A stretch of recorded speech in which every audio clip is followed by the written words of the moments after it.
coming up at the running back position when we select 2 running backs of the decade for the Minnesota Vikings. I mean, in my mind, it's like I don't have to think about it. Adrian Peterson, Dalvin Cook. I mean, anything else to add to that, PA? No, not really. I mean, Adrian had 57 rushing touchdowns, 2010 to 2019. Okay, 57 rushing touchdowns.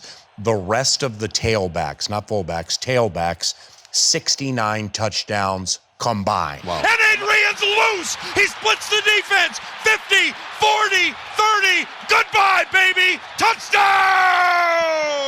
And that includes 17 from Dalvin, who's my second choice. So it's Adrian by a mile, 2012 MVP, and then Dalvin's second, man.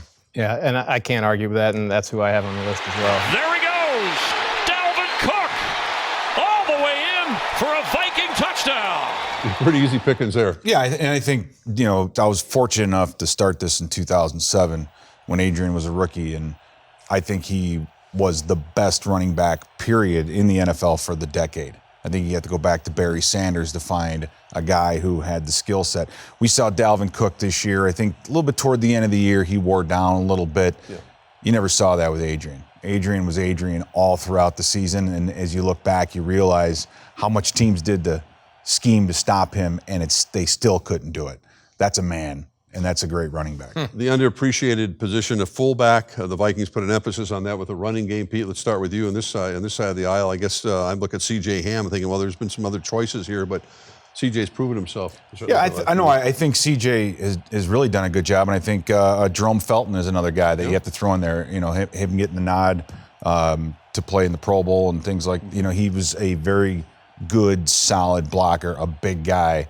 The fullback position, I think we've seen disappear a little bit throughout the decade, and then now I think when you watch San Francisco with Juszczyk, what we did with Hamm this year, you know, I think that position might be in vogue again. So, you know, what's old is new in the NFL, but I think he's a good player. Are we seeing a trend like Pete says, Kevin? Yeah, I bet Jerome Felton wishes he was playing now. I think he would be making a lot more money, and he would be have a much bigger name. The one thing to think, I picked Jerome, and the one thing to think with him was the 2012 MVP year for Peterson. Peterson averages almost twice as many yards per carry when Felton's on the field than when he wasn't. Great stat. You know, more often than not, he wasn't on the field. You know, but when he was, twice as many.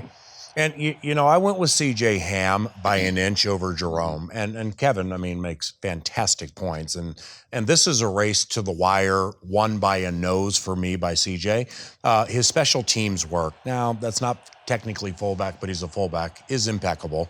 The way he was utilized in the offense this year with his pass-catching ability, a 36-yard reception, and, you know, so he was a super accomplished tailback in college. And so he had to kind of change and morph into what he's doing now. But with CJ, it's really, really just winning it by an inch over Jerome. But I think if you did the Minnesota Vikings All-Decade preseason fullback, 2010 to 2019, Kari Blasingame, undrafted Vanderbilt, just leading Derrick Henry in the eye for the Tennessee Titans. So let's give Kari just a quick fire shout out for the All-Decade preseason team.